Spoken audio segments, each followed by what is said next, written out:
أعوذ بالله من الشيطان الرجيم بسم الله الرحمن الرحيم قال المؤلف رحمه الله تعالى ونفعنا به وبعلومه وبأسراره في الدارين آمين يا رب العالمين قال الله تعالى في كتابه الكريم وأصدق القائلين أعوذ بالله من الشيطان الرجيم بسم الله الرحمن الرحيم وعد الله الذين آمنوا منكم وعملوا الصالحات ليستخلفنهم في الأرض كما استخلف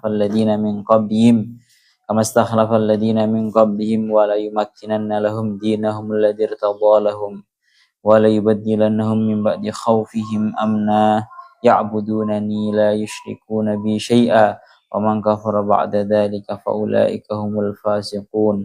Surat An-Nur ayat pinten 55. Alhamdulillah. Wa'adallahu alladhina amanu minkum wa 'amilus shalihat. Allah Ta'ala berjanji kepada orang-orang yang beriman dari kalian semua dan beramal solih, la yastakhlifannahum fil ardi badalan 'anil kuffar, bahwa Allah Ta'ala akan menjadikan mereka pengganti, buka kurung, seorang pemimpin di atas muka bumi ini, badalan anil kufar, dalam keadaan menjadi pengganti daripada orang-orang kafir. Kamastakhlafal ladzina min qablihim, seperti halnya Allah Ta'ala menjadikan pengganti, menjadikan pemimpin terhadap orang-orang sebelum mereka. Bil bina'i lil fa'ili wal maf'uli, dengan dimabnikan fa'il dan juga dengan dimabnikan maf'ul.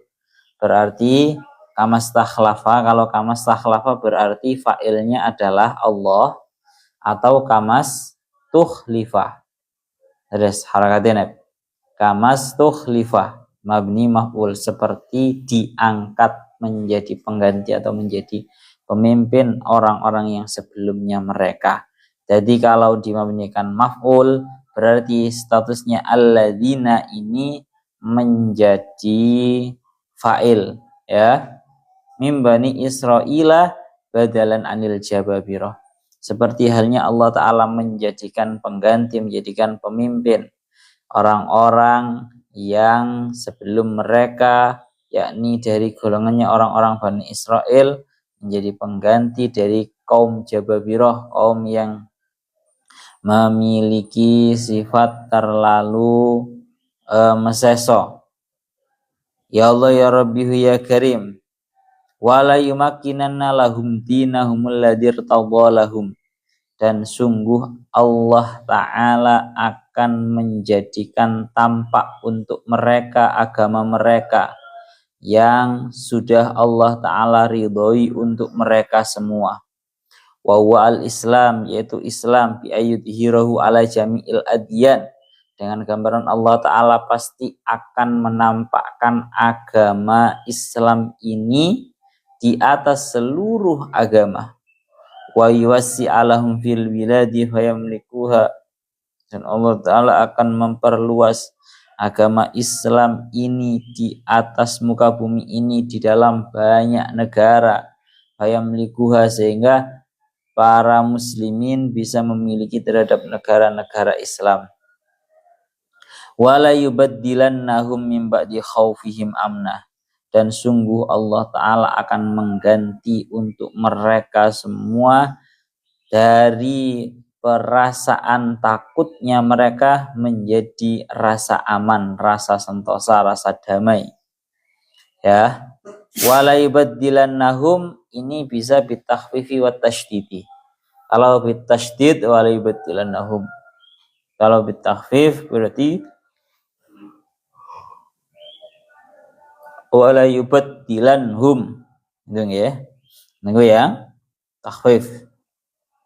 Min ba'di khaufihim ay minal kufari amnan, Allah Ta'ala sungguh akan mengganti untuk mereka semua setelah rasa takut yang mereka miliki kepada orang-orang kafir, akan Allah Ta'ala ganti menjadi sebuah amna atau sebuah keamanan, sebuah kesentosaan, kedamaian.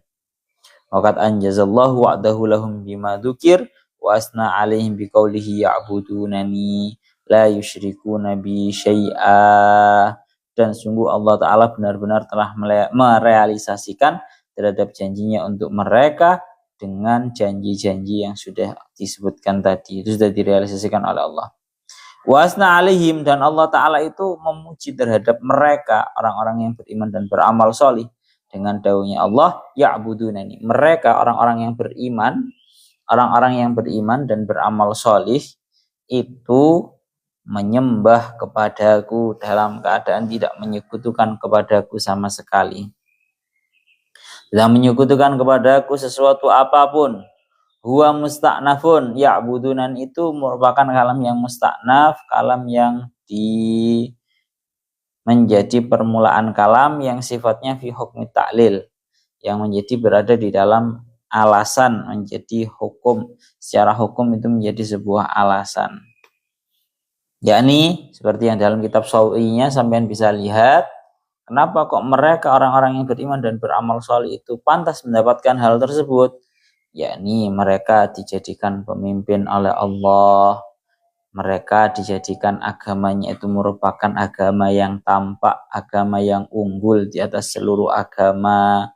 Kemudian mereka mendapatkan rasa kesentosaan, kedamaian setelah hati mereka penuh dengan sebuah rasa takut. Mereka semua mendapatkan hal tersebut karena ya'budunani la yusyrikuna bi syai'a, karena mereka itu menyembah kepada Allah dan tidak menyekutukan kepadaku sesuatu apapun. Ini maksudnya fi hukmi ta'lil. Terakhir, wa man kafara ba'da dzalika fa ulaika humul fasiqun. Barang siapa yang kufur barang siapa yang kufur setelah hal tersebut, yakni setelah diberi sebuah kenikmatan, ayil in'ami minhum bihi, setelah diberi sebuah kenikmatan, fa ulaika humul fasiqun, maka mereka adalah orang-orang yang fasik. Wa awwalu man kafara bihi qatalatu Utsmanah radhiyallahu anhum, dan yang paling pertama mengkafiri terhadap sebuah nikmat-nikmatnya Allah yang ada 3 itu adalah para pembunuhnya Sayyidina Utsman. Para pembunuhnya Sayyidina Utsman radhiyallahu anhu. Fasaru yaktatiluna ba'da angkanu ikhwan, sehingga mereka itu menjadi gelut setelah mereka itu merupakan saudara. Mari ingatan.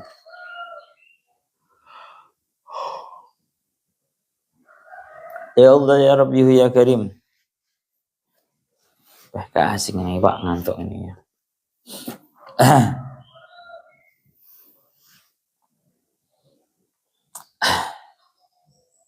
Kita terangkan yang satu ini aja ya. Satu ayat ini aja. Ini merupakan ayat yang sangat agung sekali. Sangat agung sekali. Giling-gilingan tenan. Janji ini Gusti Allah untuk orang-orang yang beriman dan beramal solih itu 3. Di ayat ini loh ya. Di ayat ini janjinya Allah Ta'ala untuk orang-orang yang beriman dan beramal solih itu ada 3. Yang pertama, la yastakhlifannahum fil ardh, akan Allah Ta'ala jadikan sebagai pemimpin di atas muka bumi. 1. Yang nomor 2, yaitu wala yumakkinanna lahum dinahum alladzi irtadha lahum, akan dijadikan oleh Allah Ta'ala agama yang merupakan agama yang unggul di atas seluruh agama. Yang nomor 3, yaitu wala yubaddilannahum min ba'di khaufihim amna, yakni mereka akan mendapatkan sebuah kedamaian setelah hati mereka yang penuh dengan rasa ketakutan. Ya, paham ya? Secara garis globalnya dulu kayak ono. Sekarang kita ke membahasnya secara tafsil, dan ini yang paling enak penjabarannya ada di dalam kitabnya Syekh Mutawalli Asy'arawi. Beliau menjelaskan secara gamblang. Pertama, wa'adallah, Allah Ta'ala berjanji. Ini pun bolak-balik kalau sampai akan iling-ilingan, kalau sudah Allah Ta'ala yang berjanji, maka itu pasti innallaha la yukhliful mi'ad. Allah Ta'ala itu tidak akan pernah mengingkari janji. Nah, bedanya janjinya Allah dengan janjinya para makhluk adalah kalau Allah Ta'ala pasti merealisasikan terhadap janjinya, tidak mungkin ingkar janji. Kenapa? Karena Allah Ta'ala itu adalah zat yang qadim, yang tidak berubah-ubah, satu. Yang nomor dua, karena Allah Ta'ala itu maha kuasa. Maha kuasa untuk merealisasikan terhadap seluruh janjinya. Beda dengan janjinya seorang manusia. Seorang manusia terkadang tidak bisa menepati terhadap janjinya itu karena faktornya dua. Yang pertama, hatinya berbolak-balik, ya. Mang karepane iya marono berubah jadi enggak. Satu. Yang nomor dua, yang namanya manusia ini yang alasan faktor yang paling besar, yaitu manusia tidak memiliki sebuah kemampuan untuk merealisasikan keinginannya. Mang karepane budal kok marono sekarang ternyata ada halangan. Jadi ini orang mampu. Sehingga kalau sudah Allah Ta'ala yang memberikan janji, niscaya ya Allah ya Rabbi ya Karim, niscaya sudah tidak mungkin hal tersebut Allah Ta'ala akan beringkar janji. Ana kula niku badhe matur, ada 3 hal yang sifatnya kamu tidak boleh ragu. Kamu boleh ragu terhadap diri kamu sendiri. Bahkan kamu boleh menganggap diri kamu lemah. Akan tetapi dalam 3 hal ini kamu tidak boleh ragu. Yang pertama, janjinya Allah. Yang kedua, dawuhnya Rasulullah. Yang ketiga, keberkahan dan juga dawuhnya gurumu. Lais barang telu iki, Pak, awakmu gak oleh ragu.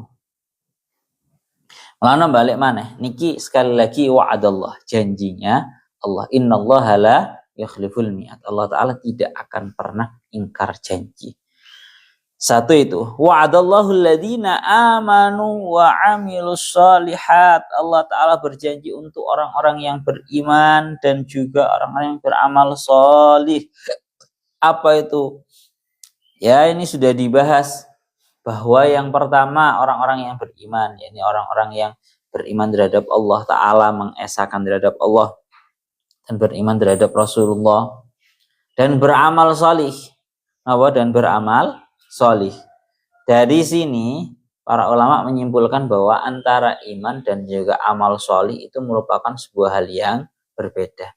Ibarat kata iman itu adalah mesinnya, amal sholih itu adalah hasilnya. Ya, ibarat kata iman itu adalah sebuah pohon, amal sholih itu merupakan buah daripada pohon. Orang kalau benar-benar beriman, niscaya akan seperti halnya pohon yang mana akan mengeluarkan amal-amal sholih, yang mengeluarkan buah-buah yang bagus dan juga enak. Amal sholih itu berupa apa saja, seperti yang dilakukan oleh Syekh Mutawalli Asy'arawi. Amal sholih itu aslinya gak muluk-muluk. Seperti dawuhnya Syekh Mutawalli Asy'arawi, beliau dawuh bahwa ayat ini merupakan surat An-Nur. Sudah sering disampaikan oleh beliau bahwa surat ini merupakan surat An-Nur yang maknanya adalah cahaya. Di mana cahaya di sini diartikan dua, yakni cahaya secara zahir dan juga cahaya secara batin. Maka seperti halnya para manusia mematikan cahaya-cahaya buatan mereka berupa lampu dan semisalnya tatkala sudah muncul cahaya yang diciptakan oleh Allah Ta'ala berupa matahari. Maka harus bagi seorang manusia untuk mematikan cahaya-cahaya hatinya tatkala Allah Ta'ala sudah menciptakan cahaya syariat Islam untuk menerangi batinnya seorang manusia. Jadi bagaimana? Berarti kalau manusia itu kalau sudah katakan seperti jam sekian ini ya, jam 6, jam 7, manusia itu kan punya cahaya zahir buatan berupa lampu. Kuwi lek wis muncul cahayane Gusti Allah, cahaya matahari maksudnya, cahaya ciptaannya Allah, niscaya seluruh para manusia akan mematikan terhadap cahaya-cahaya buatan. Lampune kabeh dipateni. Pokoknya ka omah-omah sing di situ sudah terkena oleh cahaya mataharinya Allah, niscaya akan dimatikan yang namanya cahaya buatan lampunya mereka. Sama tatkala seorang manusia itu mereka memiliki siasat untuk menerangi hati, memiliki sebuah aturan untuk menenangkan hati, maka semua itu harus tunduk dan dimatikan di hadapan cahaya syariatnya Allah. Kadang kan menungso itu kan memiliki anggapan bahwa atiku iso tenang lek kapan carane, semisal saya butuh hiburan. Iso tenangi atiku kelawan hiburan jarene menungso. Iso tenangi atiku lek berlibur. Ini namanya cahaya-cahaya buatan manusia untuk batinnya mereka. Maka tatkala sudah ada cahaya syariatnya Allah, niscaya semua cahaya buatan untuk menerangi hati itu harus dimatikan dan mengikuti terhadap cahaya syariatnya Allah Ta'ala. Rupanya apa mawon? Kemarin sudah disebutkan. Tahunya Syekh Mutawal Asy'arawi banyak sekali nggih, yang disimpulkan bahwa yang paling pertama sendiri agar seseorang itu memiliki kehidupan yang terang benderang, syarat yang paling utamanya adalah harus memakan dan meminum makanan-makanan dan minuman-minuman yang halal. Ojo sampai ke panganan atau ke omben barang haram. Ya, itu pun bolak-balik diingatkan bahwa Allah Ta'ala dawuhnya Kanjeng Nabi, ayyuhan nas innallaha thayyibun la yaqbalu illa thayyiban. Wahai para manusia, sesungguhnya Allah Ta'ala itu maha indah yang tidak mau menerima kecuali hal-hal yang indah, kecuali hal-hal yang bagus, hal-hal yang baik. Wa innallaha amara al-mu'minin bima amara bi al-mursalin, dan Allah Ta'ala memerintahkan terhadap para mukminin dengan perintah yang Allah Ta'ala perintahkan kepada para mursalin, para nabi dan juga para utusan. Rupane napa? Allah Ta'ala dawuh, ya ayyuhar rusulu kulu minat thayyibati wa'malu shalihan inni bima ta'maluna alim. Wahai para rasul, para utusannya Allah, kulu minat thayyibat, makanlah dari makanan-makanan yang baik, makanan-makanan dan minuman-minuman yang baik, yang halal, yang thayyib, yang enak. Barang sing halal itu pasti enak. Wa'malu sholihah, dan beramallah sholih. Inni bima ta'maluna alim, sungguh aku dengan apa yang kalian lakukan semua itu merupakan zat yang maha tahu. Ini perintahnya Allah Ta'ala terhadap para rasulnya. Dan Allah Ta'ala memerintahkan dengan perintah yang sama dengan perintah terhadap para rasul. Allah Ta'ala memerintahkan perintah yang sama terhadap para mukminin. Allah Ta'ala dawuh di dalam surat Al-Baqarah ayat 172, ya ayyuhalladzina amanu kulu min thayyibati ma razaqnakum. Wahai orang-orang yang beriman, makanlah dari enak-enaknya, dari halal-halalnya perkara yang aku rizkikan kepada kalian semua. Sehingga kuncine wong iku iso ngamal soleh adalah satu, yaitu panganane sing enak, sing halal tegese. Pamburan ini sebenarnya sudah dibahas pada pembahasan kemarin. Ibarat kata setiap hal itu memiliki BBM-nya masing-masing. Sepeda motor iku mbok iseni bensin, mbok iseni pertalit, lek mbok iseni banyu ora melaku, lek mbok iseni minyak ora melaku. Ya, maka sama seperti halnya manusia. Manusia ini merupakan kendaraan untuk melakukan amal-amal solih. BBM menungso ben iso melakukan amal solih adalah satu, yaitu makanan-makanan yang halal. Lek wis menungso iku mbok iseni BBM halal, manganan dan minuman halal, melaku nang barang sing halal iku krasa enteng. Yes. Begitu juga sebaliknya, lek BBM kleru, menungso kok dikei panganan ngombean sing haram, berarti BBM salah. Bahasa kasarane ngomong ngoten, ora iso mlaku nang amal sholih. Ya, jadi wa'adallahu alladziina aamanu wa 'amilus shalihat, bisa beramal solih itu kuncinya adalah satu, yaitu harus diberi BBM yang halal.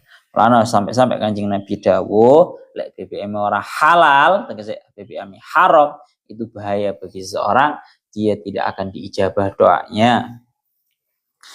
Seperti yang dawuhnya Kanjeng Nabi, ar-rajul yutilu as-safar ash'asa aghbara yamuddu yadayhi ila sama' ya rab wa mat'amu haram wa mashrubu haram wa malbasu haram wa ghudhiya bil haram fa anna yastajabu lidzalik. Dawuhnya Kanjeng Nabi, ada seorang pemuda, ada seorang yang sifatnya orang tersebut itu menjadi musafir, menjadi pengembara, yang rambutnya itu kerowek-kerowek, ya, yang rambutnya itu berantakan, tidak rapi, mukanya terlihat berdebu. Kemudian dia mengangkat tangannya seraya berkata, berdoa, meminta terhadap Allah, berkata, ya Rabb, hai Tuhanku, dalam keadaan dia makanannya haram, pakaiannya haram, dan dia itu diberi kekuatan dari hal-hal yang haram. Maka bagaimana mungkin dia itu doanya diijabah? Pun nggih. Niku ngoten. Itu arti dari wa'amilus sholihat. Dan kemarin juga sudah membahas mengenai tentang dalam surat An-Nur ini membahas tentang yang namanya nikah, dan Allah Ta'ala mengharamkan yang namanya sebuah perzinahan.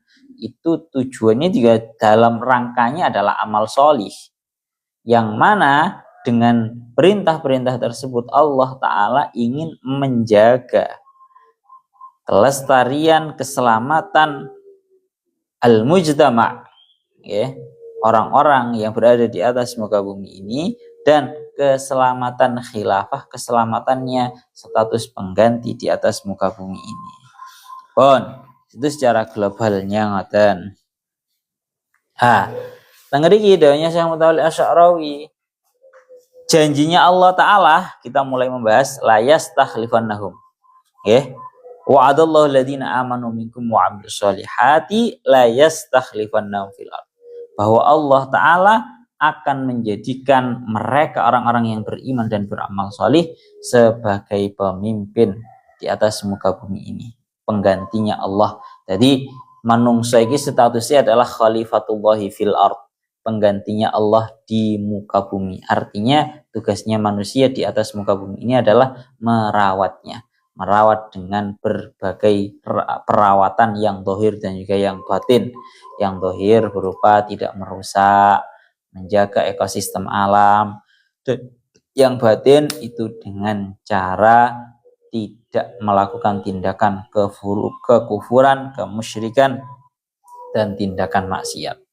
Maka tengeriki tinggal akan menjadi khalifah, pengganti dan pemimpin di atas muka bumi ini, itu merupakan sebuah tugas yang berat. Tapi kok jadi pemimpin? Jadi bahasa kasar yang ngomong, orang kalau mau menjadi pemimpin di atas muka bumi ini, caranya cukup satu, yaitu beramal solih, beriman dan beramal solih. Dia akan dijadikan pemimpin oleh Allah.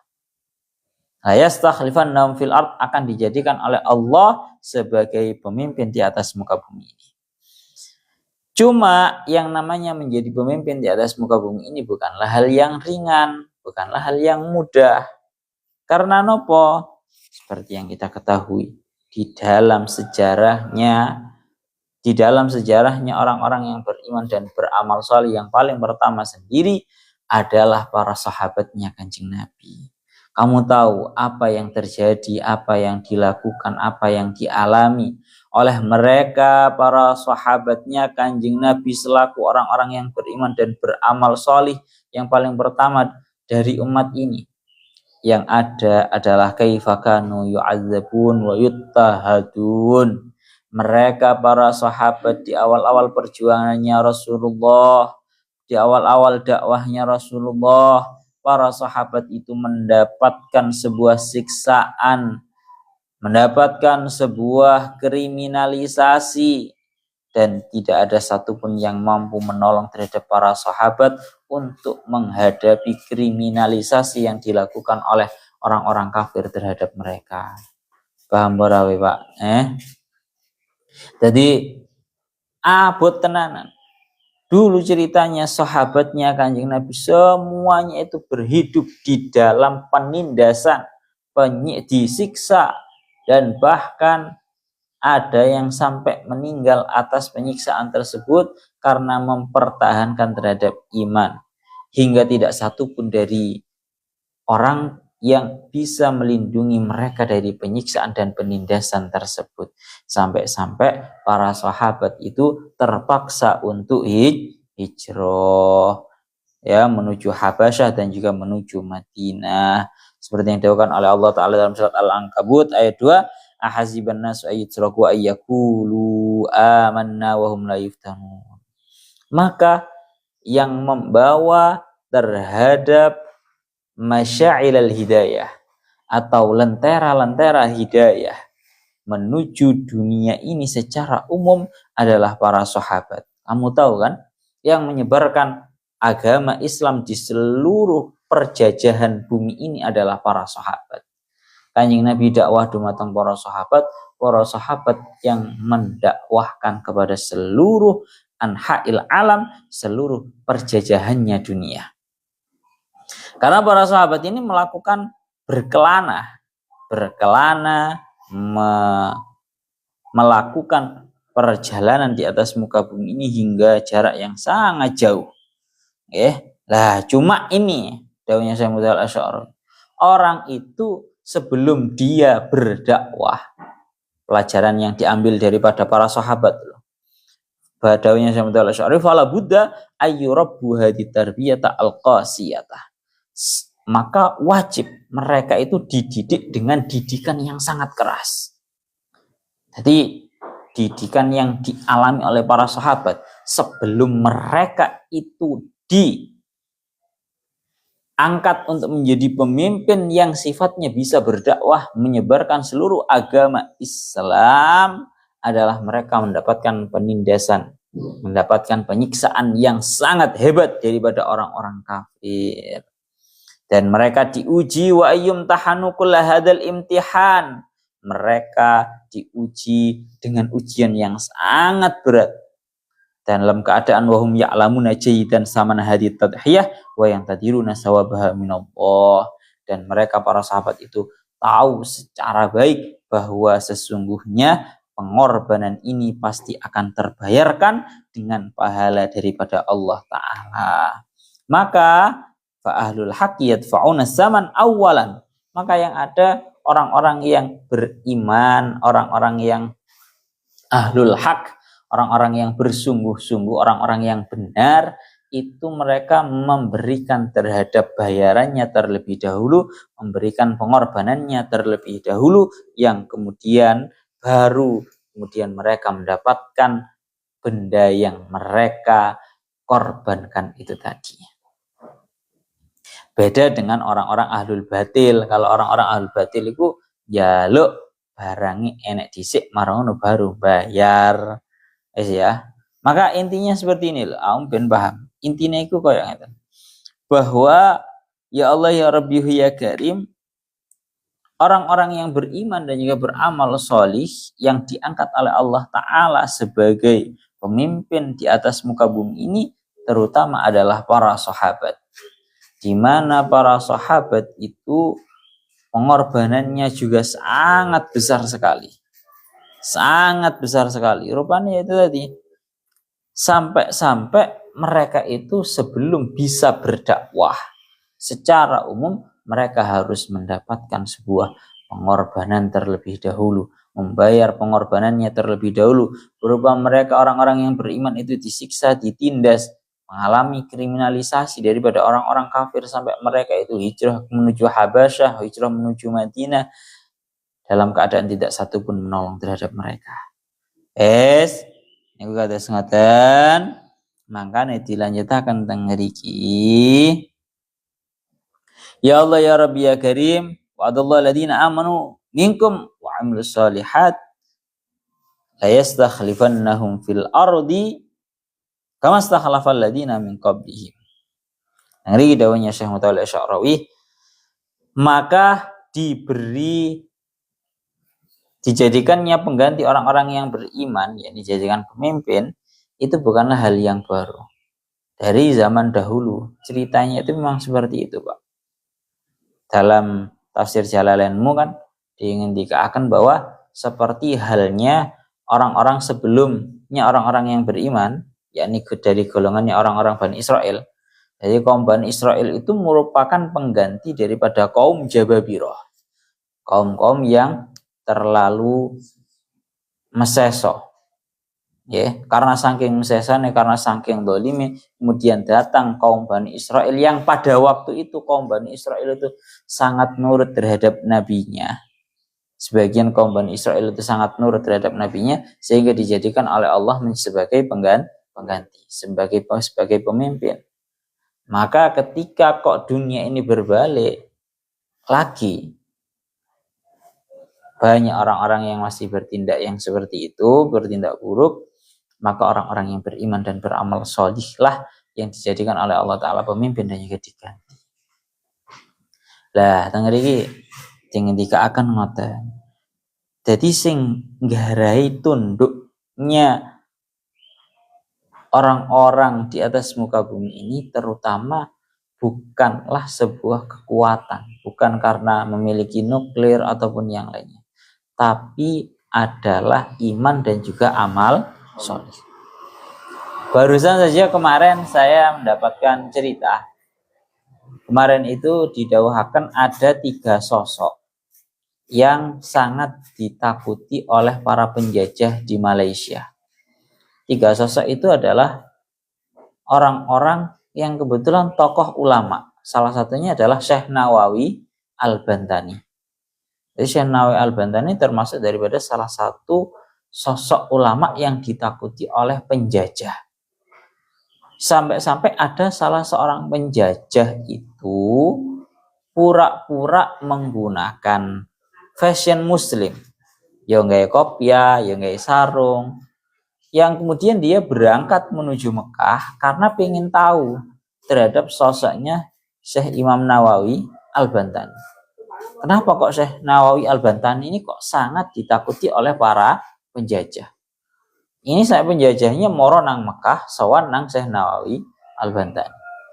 Tengah-tengah sowan, beliau Syekh Nawawi Al-Bantani ini keluar menemui terhadap seorang penjajah yang ingin membuat sebuah penelitian.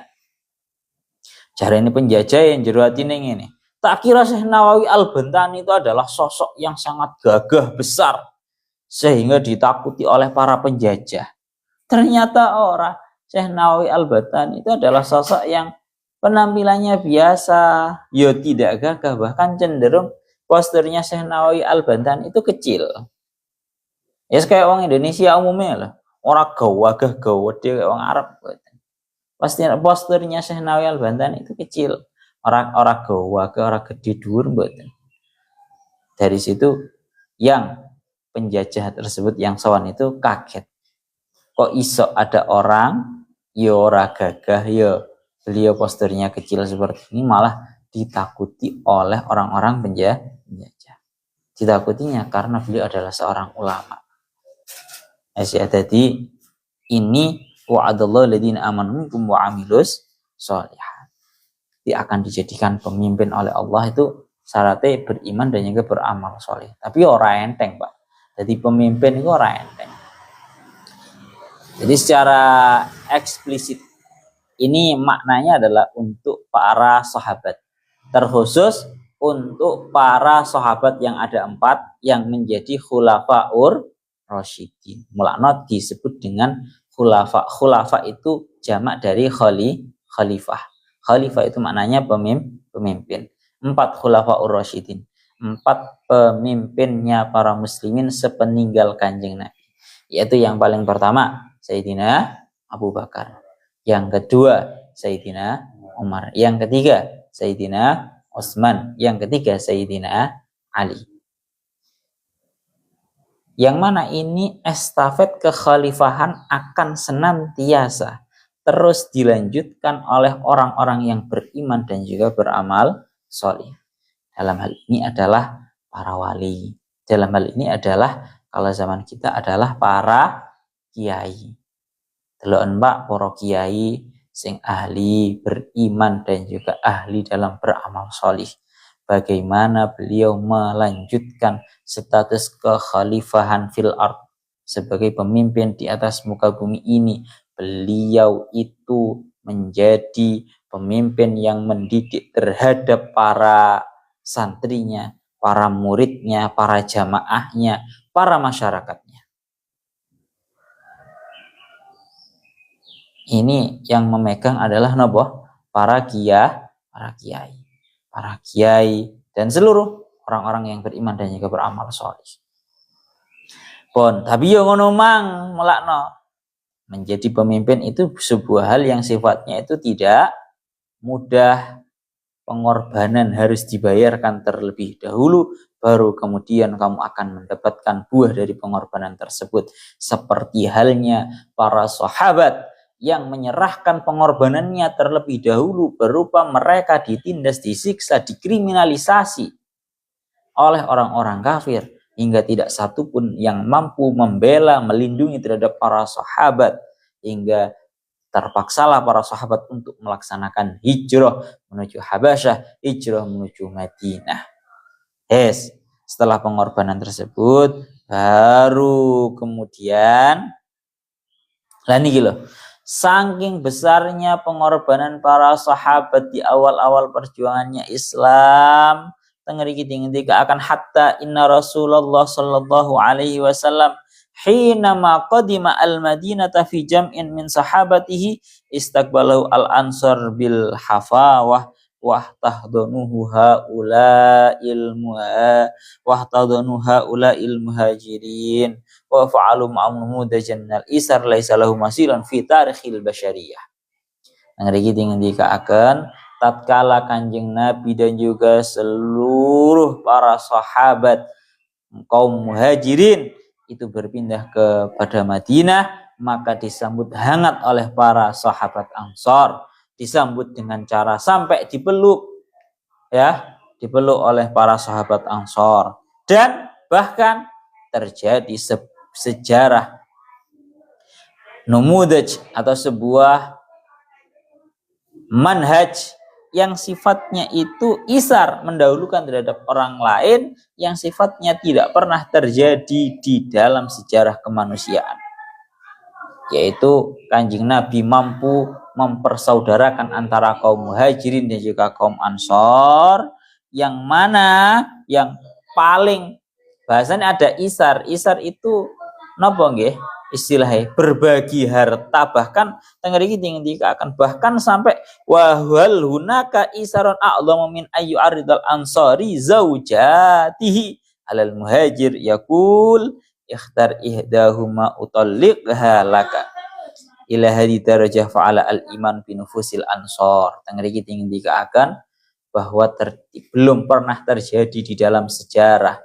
sebuah tindakan kemanusiawian, bahasanya ngaten, tindakan kemanusiawian, berbuat baik antar sesama manusia, tidak pernah terjadi yang seperti halnya terjadi dalam golongannya Bani Ansor dan juga kaum muhajirin. Rupane nopo kaum Ansor dan juga kaum muhajirin, rupane nopo bahkan kaum Ansor itu sampai berkata kepada salah satu kaum muhajirin, kamu orang muhajirin, kamu lihat dari beberapa istri yang aku miliki itu, kamu mana yang kamu mau, ambilin, saya talak kemudian nikahilah.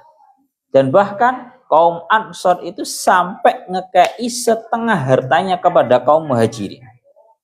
Bayang nih Pak, bojoku sing mbok arepi peken kok tak kei duit pisan separuh hartaku. Ini merupakan sebuah tindakan kemanusiawian yang belum pernah terjadi di dalam sejarah dan bahkan mungkin tidak akan pernah terjadi kembali. Ini semua tidak lain tidak bukan atas dasar sebuah keimanan yang dibimbing langsung oleh Rasulullah. Ya Allah ya Rabbi ya Karim. Oleh karena itu tatkala orang-orang Quraisy melihat terhadap kebaikannya orang-orang Ansar terhadap kaum muhajirin, maka kaum Quraisy itu kepanasan. Kok iso Kaum Ansor sebaik itu kepada kaum Muhajirin. Mereka datang cuma membawa badan, akan tetapi difasilitasi, bahkan bukan hanya difasilitasi, benar-benar diberi oleh kaum Muhajirin, oleh kaum Ansor, dikai bojo, dikai harta, dikai omah, dikai napa jenenge alas, dikai kebun. Masya Allah, melakno teng mriki dingendikaaken tapi teng mriki dingendikaaken bahwa tatkala kaum Ansor dan juga kaum Muhajirin itu menjalani kehidupannya dengan kehidupan yang penuh dengan kerukunan tanpa adanya sebuah gegeran. Mulane niki kan sering seperti sing didawakan kalian Gus Tufel saking dawe abi wong ku lek tujuane akhirat kuwi ora ngarah geger. Sing ana malah urusan dunya, urusan bojo malah dibagi. Bojoku lurus sing siji peken wis tak talak pek. Hartaku akeh katakan 2 miliar. Sing 1 miliar peken. Ini kalau orang tujuannya akhirat dan dia memiliki iman yang benar-benar bercahaya di dalam hatinya.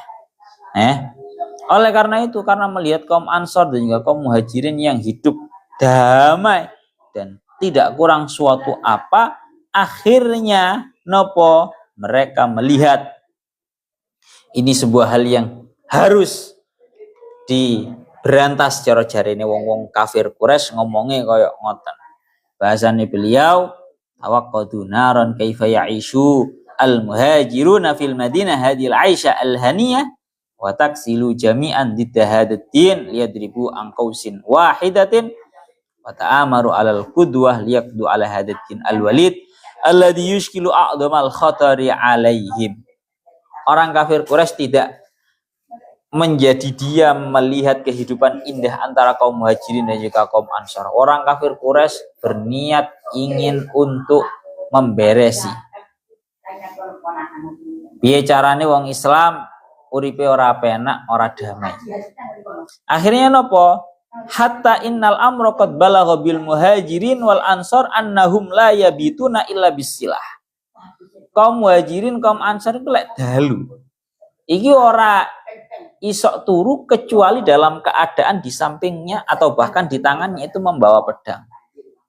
Tujuannya apa? Gara-gara khawatir tiba-tiba orang-orang kafir Quraisy menghampiri mereka dan kemudian membunuh. Boleh uripe wong Islam di Madinah itu sangat damai. Damai, Pak.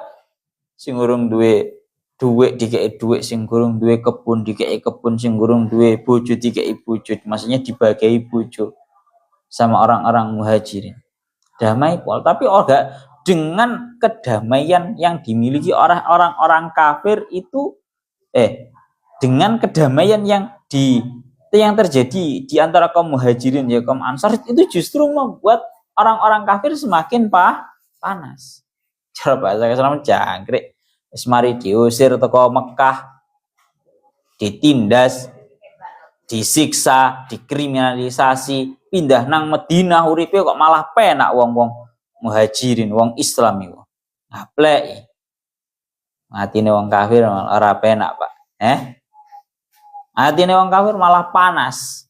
Karena gak rela melihat kehidupan yang nikmat dari orang-orang yang Islam. Sampai-sampai itu tadi mengancam. Sampai sing jenenge kaum Muhajirin ya kaum Ansar iku ora iso turu kecuali membawa pedang di tangannya. Karena khawatir. Akhirnya sampai sebagian para sahabat berkata matur kepada sahabat yang lain, atarawna anna na'ishu hatta na'man wa natma'innu wa la nabitu fis silahi wa nusbihu fihi wa la nakhsha illallah. Doanya para sahabat yang bahasa kasar ngomong agak sedikit mulai capek dengan kondisi yang seperti ini. Berbincang-bincang dengan temannya. Kira-kira kapan yo awak dewe? Kira-kira kapan ya kita itu bisa tidur nyenyak tanpa membawa pedang di samping kita? Kita tidak takut kecuali hanya kepada Allah. Kira-kira kapan iso kaya ngono? Uripe aman, damai, sentosa. Ahunaka amalun fi hadil ghayah. Apakah hal itu bisa dicapai? Dan bahkan ada yang sampai sebagian yang sampai berani matur dumateng Kanjeng Nabi. Matur dumateng Kanjeng Nabi, ya Rasulullah, abadat dahri nahnu khaifun, ya Rasulullah, apakah untuk selamanya kita ini dalam hidup dalam penuh ketakutan seperti ini?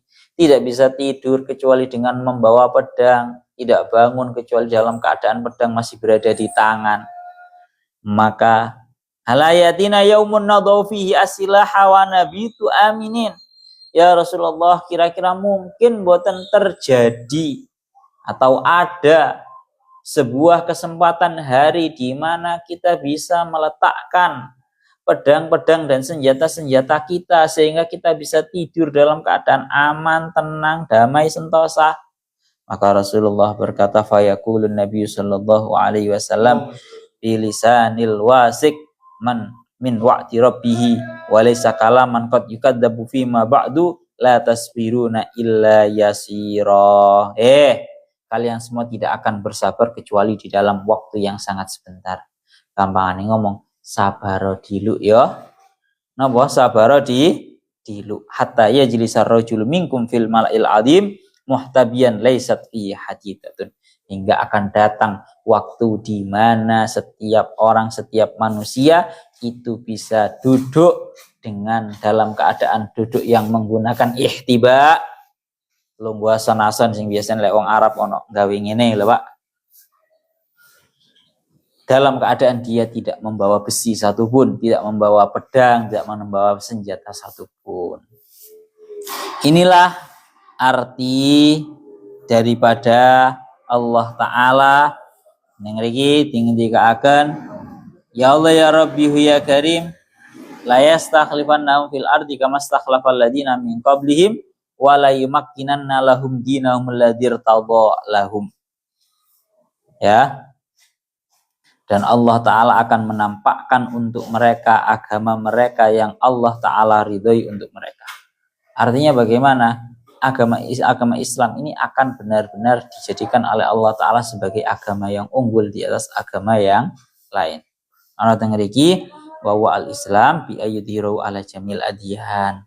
Allah Ta'ala akan menampakkan agama Islam ini unggul di atas seluruh agama dan bahkan wa yuwassi'u lahum fil bilad fayamlikuha. Allah Ta'ala akan memperluas peta agama Islam ini.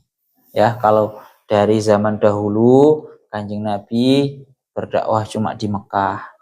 Kemudian berdakwahnya itu secara tersembunyi-sembunyi kepada orang-orang keluarga dan juga para sahabat. Kemudian menjadi agak lebar. Kemudian terjadi sebuah penindasan hingga Kanjeng Nabi pindah ke Madinah. Di Madinah mendapatkan penyambutan yang sangat baik. Akhirnya di Madinah lah Kanjeng Nabi itu mendapatkan sebuah pengikut, orang-orang yang masuk Islam banyak dan Islam berkembang pesat.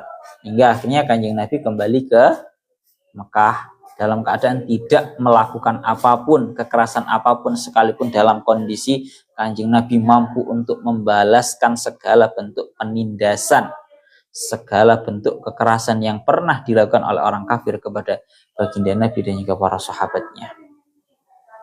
Dan setelah itu datanglah para al-khulafaur rasyidin, Sayyidina Abu Bakar, Sayyidina Umar, Sayyidina Utsman, Sayyidina Ali, yang mana beliau adalah tokoh-tokoh hebat yang bukan hanya hebat di dalam urusan agama tapi juga hebat di dalam urusan berpolitik. Sehingga Sayyidina Abu Bakar, Sayyidina Umar, Sayyidina Utsman, Sayyidina Ali, dan bahkan bukan hanya beliau berempat, seluruh para sahabat itu melakukan yang namanya berkelana di seluruh muka bumi ini. Sampean bisa lihat ya, yang namanya agama Islam tersebar di agama Cina, di negara Cina dan bahkan seluruh negara di atas muka bumi ini. Niku maknane ngoten. Wala yubaddilannahum min ba'di khaufihim amna. Allah Ta'ala akan menggantikan rasa takut mereka yang selama ini mereka alami, selama ini mereka rasakan, menjadi sebuah kedamaian, kesentosaan.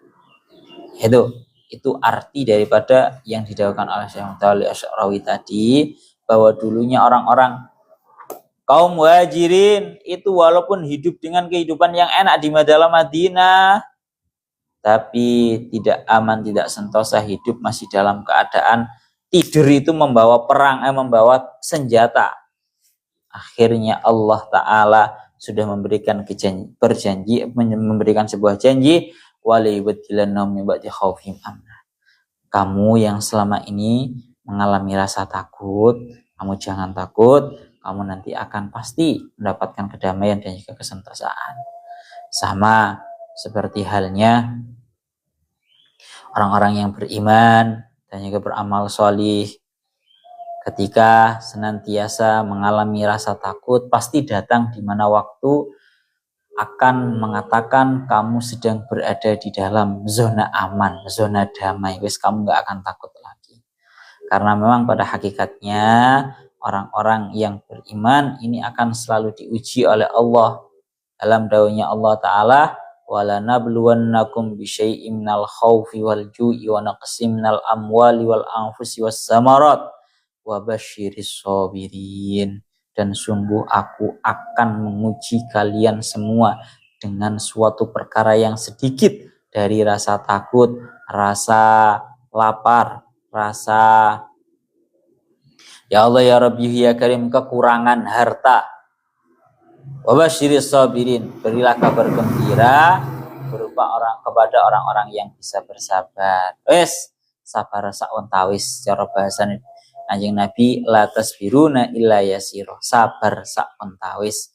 Sabar bentar, nanti pasti Allah Ta'ala itu akan memberikan pertolongannya, akan memberikan rasa amannya kepada orang-orang yang dulunya senantiasa dalam rasa ketakutan. Kenapa kok orang-orang yang beriman mendapatkan hal itu? Ya'budunani la yusyrikuna bi syai'a. Karena mereka itu menyembah kepadaku Allah. Mereka tidak menyekutukanku dengan suatu perkara yang lain. Ngoten loh. Wong lek benar-benar menyembah terhadap Allah Ta'ala, dia tidak akan pernah merasakan rasa takut apapun. Secara dalam hal kefakiran, seperti yang sering didhawuhaken bahwa kaifa akhafu minal fakri wa ana abdul ghani. Dalam urusan harta, bagaimana mungkin aku itu takut akan kefakiran sedangkan aku merupakan hamba dari Allah Ta'ala yang maha kaya. Wes pokoknya intinya siji. Orang yang menjadikan Allah Ta'ala sebagai segala sesuatunya.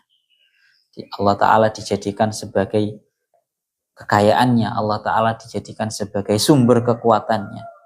Niscaya dia tidak akan merugi. Tapi yang ngono. Piye ya? Lek bahasane piye ya?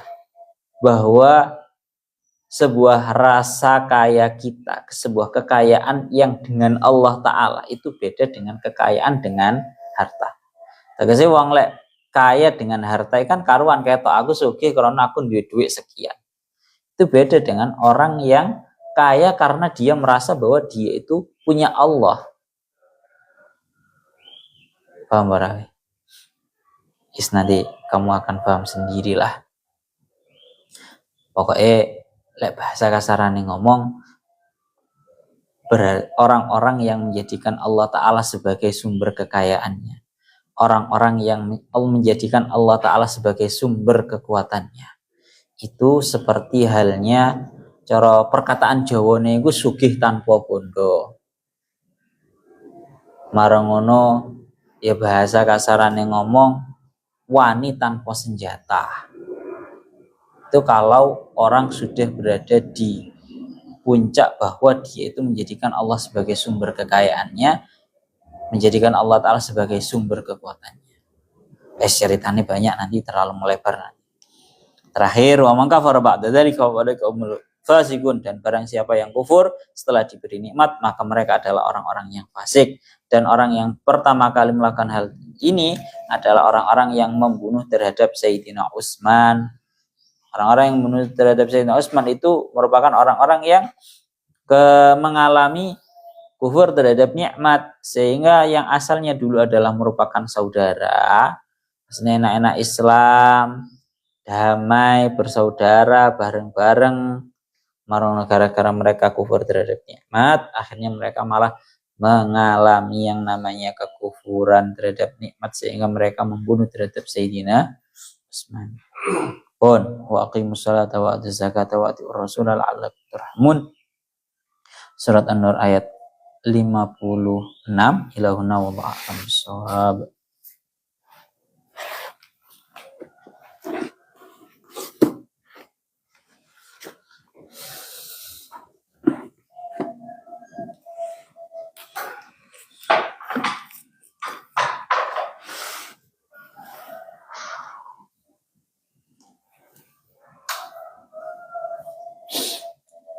Ramadan masih ngawas, Gus. Nggih, insyaallah ngawas.